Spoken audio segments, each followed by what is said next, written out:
उधर जा, अपने कमरे में जाकर देख। तेरे पलंग के नीचे तुझे तेरी माँ की हड्डियाँ मिलेंगी। प्रभात दौड़कर अपने कमरे में जाता है और अपने पलंग के नीचे देखता है। वहाँ पर सचमुच एक कंकाल पड़ा हुआ था और उसके शरीर पर जो कपड़े थे वो प्रभात की माँ के थे।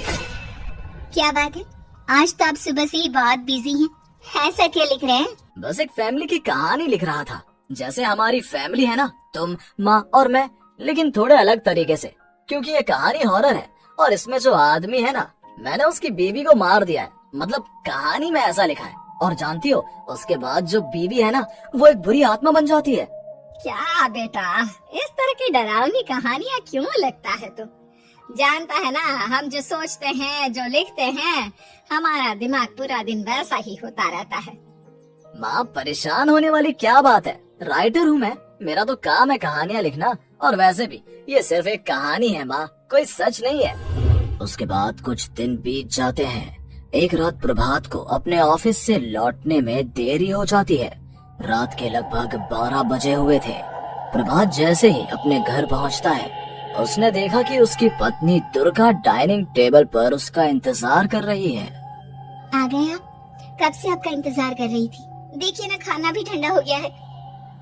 अरे दुर्गा, आज तुमने अपने इतने लंबे लंबे बालों को खोलकर क्यों रखा है? तुम तो हमेशा अपने बाल बांध कर रखती हो। वो क्या है ना प्रभात, जब इंसान अपनी जिंदगी से मुक्त हो जाता है ना, तो उसे दूसरे सारे बंधन खोल देने चाहिए। इसलिए मैंने अपने बालों के बंधन भी खोल दिए। ये तुम किस तरह की बातें कर रही हो? तुम ठीक तो हो? मैं बिल्कुल ठीक हूँ प्रभात। अच्छा चलो खाना खाओ। वो क्या है ना दुर्गा, मुझे भूख नहीं है, ऑफिस में कुछ खा लिया था। कोई बात नहीं, मैं तुम्हारे लिए एप्पल काट देती हूँ, एप्पल खा लो। नहीं दुर्गा, मुझे नहीं खाना है, मेरा मन नहीं है यार। तभी अचानक से दुर्गा अपने हाथ में एक बड़ा सा चाकू लेकर प्रभात पर हमला कर देती है। प्रभात अपने आप को बचाने की कोशिश करता है। आज मैं तुझे नहीं छोड़ूंगी, तुझे अपने साथ लेकर जाऊंगी अपनी दुनिया में। ये क्या बोल रही हो तुम? तुम्हारा दिमाग खराब हो गया है। आखिर तुम हो कौन? दुर्गा अपनी गर्दन टेढ़ी करते हुए बोलती है। मैं दुर्गा हूँ, तुम्हारी पत्नी। ध्यान से देखो मेरी आंखों में। प्रभात बुरी तरह से डर जाता है और घबराहट में वो चाकू अपनी पत्नी के पेट में मार देता है। उसकी पत्नी की वहीं के वहीं मौत हो जाती है और उसकी चीख की आवाज सुनकर उर्मिला दौड़ते हुए बाहर आती है। ये तुमने क्या किया प्रभात? तुमने अपनी पत्नी का खून कर दिया। लेकिन तू तो उसे बहुत प्यार करता था बेटा। तूने बहू को क्यों मार डाला? माँ, ये आपकी बहू नहीं थी, इसके अंदर कोई बुरी आत्मा घुसाई थी। मैं नहीं जानता ये सब कैसे हो गया, लेकिन वो मुझ पर हमला कर रही थी, मुझे मारने की कोशिश कर रही थी। माँ, मैंने कुछ नहीं किया। ये तूने क्या कर दिया बेटा? दुर्गा ने मुझे कहा था कि वो तेरी कहानी को उस कैरेक्टर की तरह एक्टिंग करके तुझे डराने की कोशिश करेगी। अरे वो तो तेरे साथ मजाक कर रही थी। हे भगवान, ये क्या हो गया? इसका मतलब दुर्गा।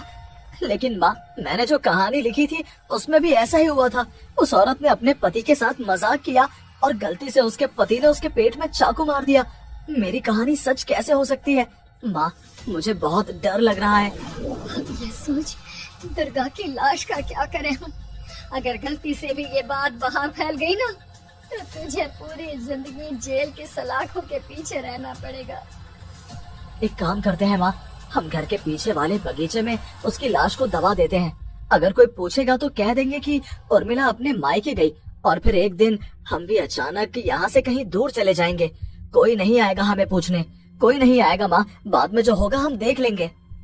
प्रभात अपनी माँ उर्मिला की मदद से दुर्गा की लाश को अपने घर के बगीचे में गाड़ देता है। कुछ दिन तो ऐसे ही बीत जाते हैं, लेकिन एक दिन अचानक रसोई से आ रही कुछ आवाजें सुनकर प्रभात की नींद खुलती है। प्रभात ने देखा कि वहाँ पर एक लंबे बालों वाली औरत दूसरी तरफ चेहरा करके खड़ी हुई थी। कौन है? कौन है वहाँ पर? अरे कौन हो तुम? मैं दुर्गा हूँ प्रभात। क्या हुआ? मुझसे इस तरह के सवाल क्यों कर रहे हो तुम? तुम दुर्गा नहीं हो सकती। दुर्गा तो प्रभात, मैं तुम्हारी पत्नी हूँ, तुम मुझे कैसे भूल सकते हो?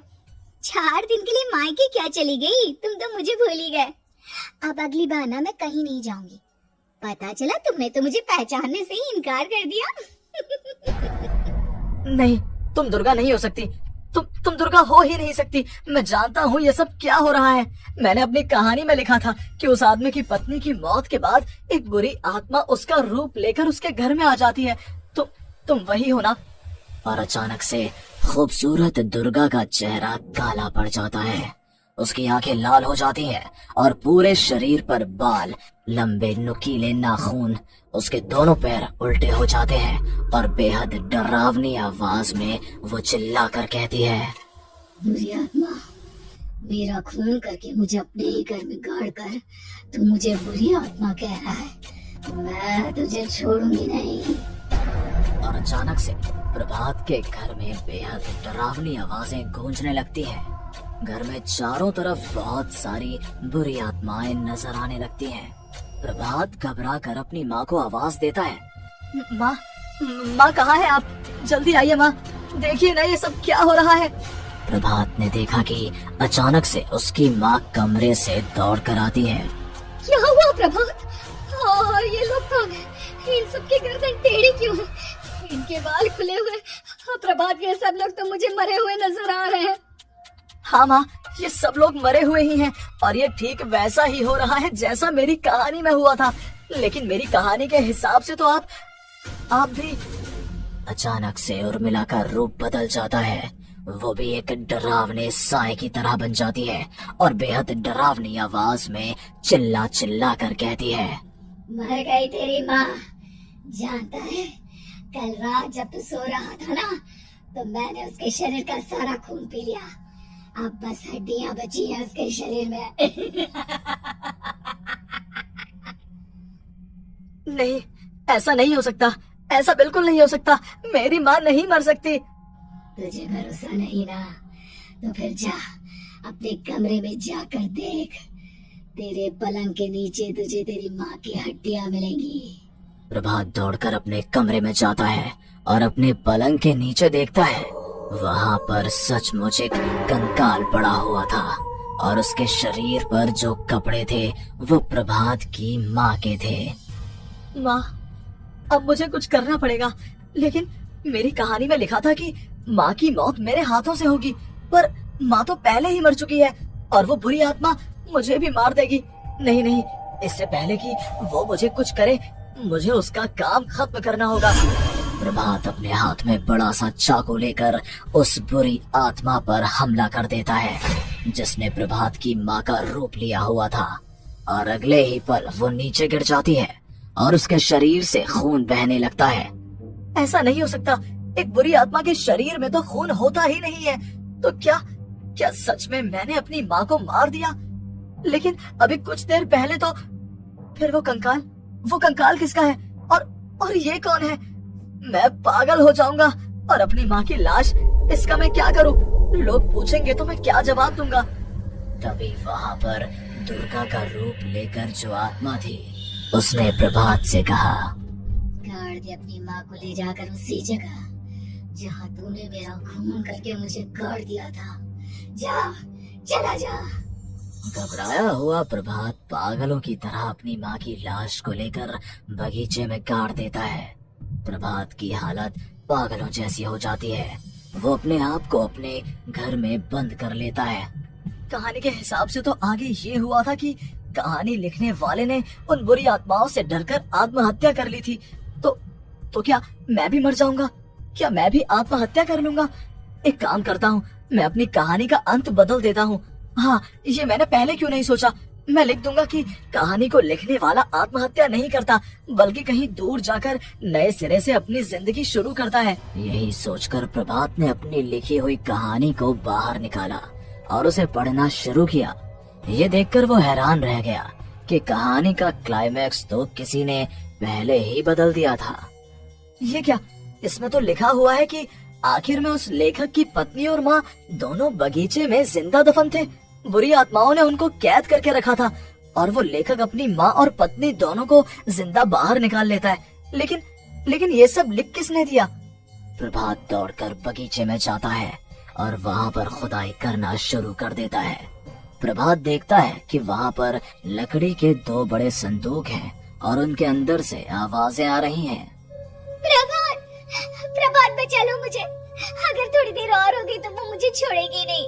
बेटा देखो, मैं इस बक्से के अंदर बंद हूँ, प्लीज मुझे बाहर निकालो, वो बुरी आत्मा किसी भी वक्त मुझे मार डालेगी। प्रभात वो दोनों बक्से बाहर निकालता है और अपनी पत्नी और माँ दोनों को आजाद करवा लेता है। लेकिन तभी वहाँ पर अचानक से एक बेहद डरावनी और खौफनाक दिखने वाली औरत आ जाती है। मुझे क्या लगा था इतनी आसानी से अपनी पत्नी और माँ को बचा लेगा। बस 5 मिनट और उसके बाद अमावस का चांद आसमान में आने ही वाला है। लेकिन तूने इन दोनों को बाहर निकाल लिया, अब तुझे मरना होगा। नहीं, मैं जानता हूँ मैं नहीं मरूंगा, और अब आगे क्या करना है ये भी मुझे पता है। प्रभात ये बहुत खतरनाक है, हमें मार डालेगी प्रभात, चलो यहाँ से। नहीं दुर्गा, अब मुझे अच्छी तरह से पता चल चुका है कि इस बुरी आत्मा से हम कैसे पीछा छुड़वा सकते हैं। और इतना कहकर प्रभात अपने हाथ में पकड़ी हुई सिंदूर की थैली उस बुरी आत्मा के ऊपर उछाल देता है। कुछ ही देर में वो जमीन पर गिरकर राख में बदल जाती है। ये सब क्या हो रहा था बेटा? ये सब तुम्हारी लिखी हुई इस कहानी की वजह से हुआ है ना? नहीं माँ, पहले मुझे भी ऐसा ही लगा, लेकिन बाद में पता चला कि बरसों पहले हमारे इस बगीचे की जमीन के अंदर किसी को जिंदा गाड़ दिया गया था और बस उसी औरत की आत्मा हमें परेशान कर रही थी। उसी ने मेरे शब्दों में जान डालकर उस कहानी को जिंदा कर दिया था। मुझे माफ कर दो प्रभात, मैंने आपकी कहानी के साथ छेड़छाड़ की थी और उसे बदल दिया था। माफी मांगने की जरूरत नहीं है दुर्गा, तुम्हारे उस बदलाव की वजह से ही